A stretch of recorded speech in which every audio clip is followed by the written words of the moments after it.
Hello friends, welcome to study stage. तो आज की इस वीडियो में हम लोग विलोपन विधि और प्रतिस्थापन विधि से समीकरण को हल करना सीखेंगे, जो कि आपको क्लास 10th के बोर्ड एग्जाम में पूछा जाता है। ठीक, तो चलिए सबसे पहले हम यहाँ पे समझते हैं कि विलोपन विधि होता क्या है, विलोपन विधि किसे कहते हैं। तो इसके नाम से ही आपको पता चल रहा होगा, विलोपन विधि यानी विलुप्त करना। विलोपन का मतलब क्या है? विलुप्त करना। तो यहाँ पे आपके पास दो समीकरण दिया हुआ है, पहला समीकरण है, दूसरा समीकरण है। तो इसमें दो वेरिएबल है, एक्स और वाई वाला वेरिएबल है, दो वेरिएबल दिया गया। तो इसमें से इस विलोपन विधि की मदद से आपको किसी एक वेरिएबल को कैंसिल करना है, यहाँ पे मतलब छुपा देना है, विलुप्त कर देना है। विलोपन विधि को विलुप्तीकरण विधि भी कहते हैं। तो यहाँ पे किसी एक टर्म को आपको विलुप्त कर देना है, एक्स को करना या फिर वाई को करना है। देखिए, तो यहाँ पे पहला समीकरण 2x plus y equal to 5, इसे हम मान लेते हैं पहला समीकरण। दूसरा है 3x plus 2y equal to 8, ये हमारा दूसरा समीकरण हो गया। ठीक, तो चलिए अब आपको जो है कैंसिल आउट करना है किसी एक वाले टर्म को, एक्स को करना है या फिर वाई को करना है। तो ज्यादातर जो है आप एक्स को ही कीजिएगा, मतलब ज्यादा आसानी रहेगा, क्योंकि एक्स के आगे ना माइनस का झंझट है ना इसमें प्लस का झंझट है, क्योंकि इसके आगे कुछ भी नहीं, इसका मतलब दोनों प्लस है। तो देखिए, दोनों को कैंसिल करने के लिए आपको ये दोनों सेम होना चाहिए थे, लेकिन यहाँ पे 2x है और यहाँ पे 3x है। तो कैंसिल करने के लिए आपका ये 2x है तो ये भी 2x होना चाहिए, या फिर आपका ये 3x है तो ये भी 3x होना चाहिए। तो आप क्या करेंगे, दोनों को बराबर करेंगे। तो दोनों बराबर कैसे होगा? अगर इसमें हम 3 से गुना कर देंगे तो 3 गुना 6 हो जाएगा, और इसे नीचे वाले में हम 2 से गुना कर देंगे तो 2 तिया 6 हो जाएगा। तो दोनों बराबर हो रहा है कि नहीं? यानी ऊपर वाले नीचे वाली संख्या से ऊपर वाले में गुना कर देते हैं और ऊपर वाले नंबर से नीचे वाले में गुना कर देते हैं। तो यहाँ पे आप वैसे कर सकते हैं, यहाँ पे लिखेंगे गुना का चिन्ह दे देंगे, बिल्कुल जैसे हम बना रहे हैं बिल्कुल आपको उसी तरीके से बनाना है। तो गुने 3 कर देंगे, यहाँ फिर गुने ऊपर वाले संख्या से नीचे वाले में कर देंगे 2 से। देखिए, इस 3 से पूरे समीकरण पहले वाले समीकरण में गुना हो जाएगा, और 3 से इसमें करेंगे तो 2 तिया 6 हो जाएगा। तो 6x प्लस है तो प्लस, y में फिर 3 से होगा तो 3y इक्वल टू 5 में फिर 3 से होगा तो 5 तिया 15 हो जाएगा। ठीक, फिर अब ये 2 से समीकरण 2 में पूरे में गुना हो जाएगा। तो गुना कीजिए, 2 से 3 में करेंगे तो 3 दूना हो जाएगा हमारा 6x, प्लस है तो प्लस, फिर 2 में 2y से करेंगे तो 2 दूना 4y इक्वल टू 8 दूना 16। आई होप आपको ये समझ में आ रहा होगा। तो अब हमारा ये नया समीकरण बन जाएगा समीकरण 3, क्योंकि पहले से हमें समीकरण 1 2 मान रखा है, तो ये समीकरण हमारा 4 हो गया। इसको अब सॉल्व करेंगे, अब ये कट जाएगा। देखिए, 6x ऊपर में है, 6x नीचे में है, ये दोनों प्लस में है। तो इसमें हम क्या करना होगा, हमें इसमें माइनस करना होगा। तो आप ऐसे लिखेंगे, क्योंकि माइनस करेंगे तभी ना, एक प्लस में हो जाएगा एक माइनस में हो जाएगा, तो ये कैंसिल आउट हो जाएगा, सिर्फ हमारा y वाला टर्म में बचेगा। ठीक, तो यहाँ पे लिखिए समीकरण 1 और समीकरण 3 और 4 न है, यहाँ पे लिखेंगे समीकरण 3 और 4 को घटाने पर, हम माइनस कर रहे हैं तो माइनस करेंगे तभी ये कैंसिल आउट होगा, तो माइनस कीजिए। तो समीकरण लिखिए, पहले समीकरण पहला तीसरा हमारा 6x plus 3y equal to 15, फिर 6x plus 4y equal to 16। इसको घटा रहे हैं, देखिए यहाँ पे प्लस है, इसका कुछ भी नहीं, इसका मतलब क्या प्लस है, तो यहाँ पे माइनस दे देंगे, प्लस माइनस मिलकर माइनस ही होगा। नीचे वाला भी देखिए, नीचे वाले हमें चिन्ह को देख के चलना है हमेशा। तो ये प्लस है और यहाँ पे माइनस करें तो माइनस प्लस मिलकर क्या होगा, तो माइनस ही होगा। यहाँ भी प्लस है, माइनस प्लस मिलकर माइनस ही होगा। देखिए, ये प्लस में हो गया ऊपर वाला और ये माइनस में हो गया। नीचे माइनस का मतलब क्या है, ये वाला इसके हिसाब से चलेगा। तो ये माइनस में हो गया तो ये कैंसिल आउट हो जाएगा। यहाँ पे ऊपर में प्लस में है, नीचे में माइनस में है। 3 में से 4y घटेगा, 3y में से 4y घटेगा, मतलब कम में से ज्यादा घट रहा है, तो माइनस में क्या बचेगा, y बचेगा इक्वल टू 15 में से 16 घटेगा तो माइनस में 1 बचेगा। ठीक, दोनों तरफ बराबर के तरफ माइनस है तो माइनस से माइनस कैंसिल हो जाएगा। अगर दोनों के तरफ बराबर के इक्वल भी माइनस और बराबर के इधर भी माइनस, तो आपस में कट जाता है। ठीक, इस बात का ध्यान रखना है। तो y इक्वल टू क्या हो जाएगा हमारा 1 बचा, यानी यहाँ पे हमारा y का वैल्यू पता चल गया।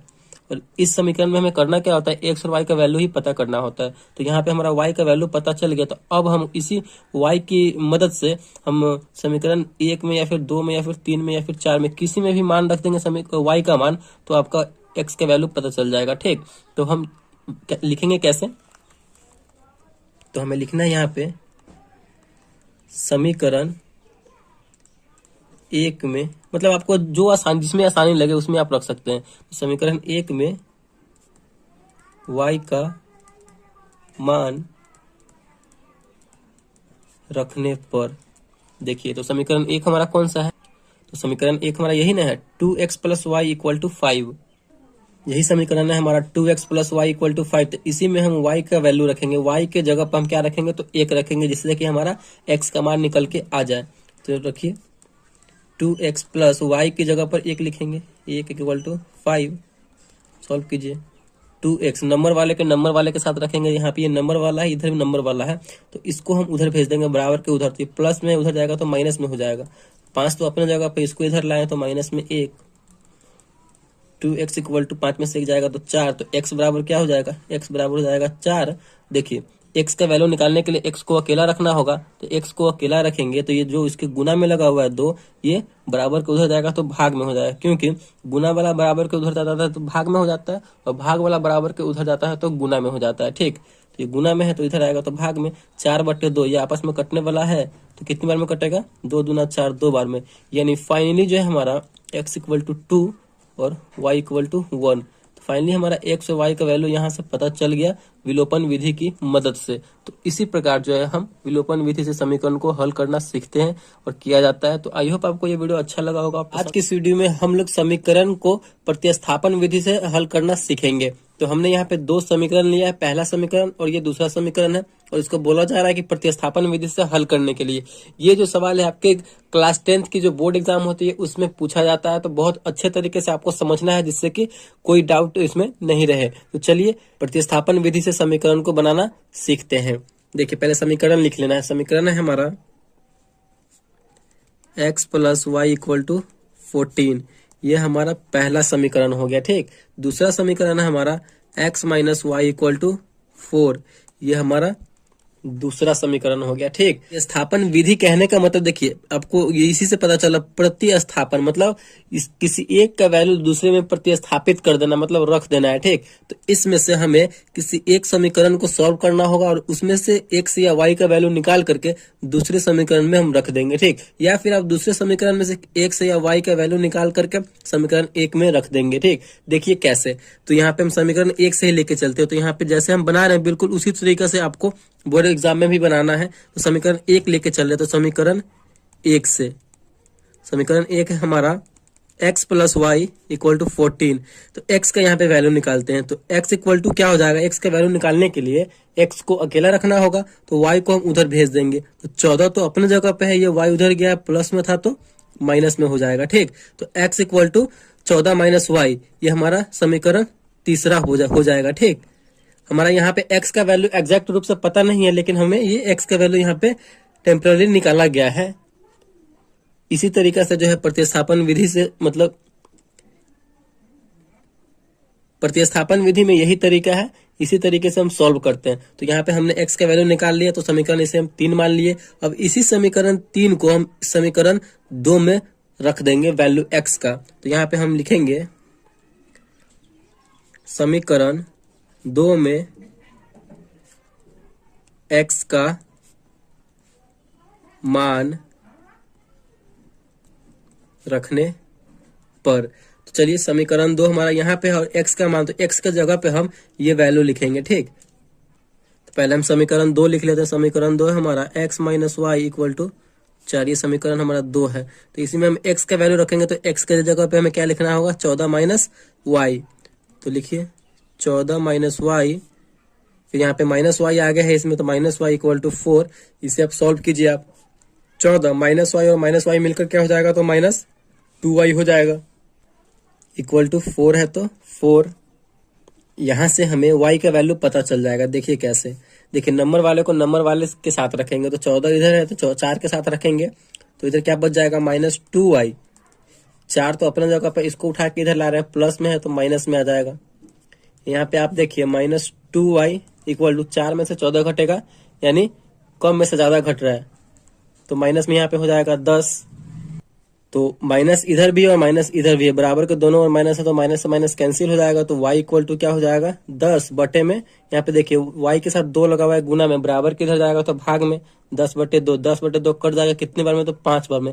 यानी जो है फाइनली हमारा y का वैल्यू कितना आ गया, तो y इक्वल टू 5। तो इससे जो है हमें y का वैल्यू पता चल गया। अब हम इसी y के वैल्यू जब पता चला, इससे हम x का वैल्यू भी निकाल लेंगे। तो आप इस y के वैल्यू को समीकरण 1 या समीकरण 2 में रखेंगे तो आपको x का वैल्यू पता चल जाएगा। तो चलिए समीकरण 1 में ही हम इस y का मान रखते हैं।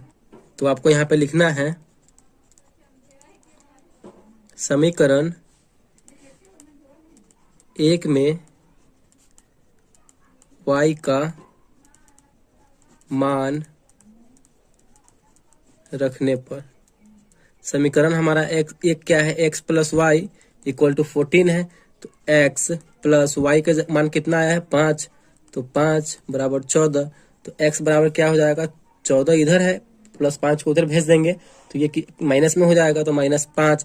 तो x इक्वल टू क्या हो जाएगा, 14 में से 5 कटेगा तो 9। यानी फाइनली जो है हमारा x इक्वल टू आ गया 9 और y इक्वल टू आ गया 5। तो हमारा x और y का वैल्यू पता चल गया इस प्रतिस्थापन विधि से समीकरण को हल करने पर। तो इसी तरीके से जो है हम कोई भी समीकरण को प्रतिस्थापन विधि से सॉल्व कर सकते हैं और x और y का वैल्यू पता कर सकते हैं। ठीक।